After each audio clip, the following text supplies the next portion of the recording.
Welcome to our full guide on how to unpin your post on Facebook with just one click. Let's walk through the steps together. Step 1. Start by opening the Facebook app on your Android device to access your account. Step 2. Tap on your profile picture to navigate to your profile page.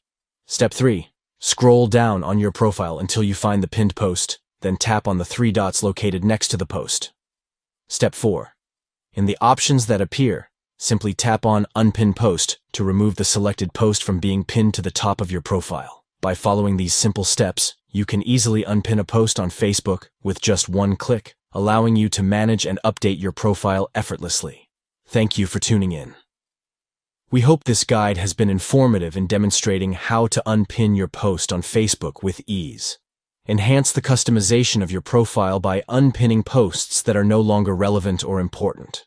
Enjoy a personalized and dynamic profile by easily unpinning posts to maintain a fresh and updated appearance.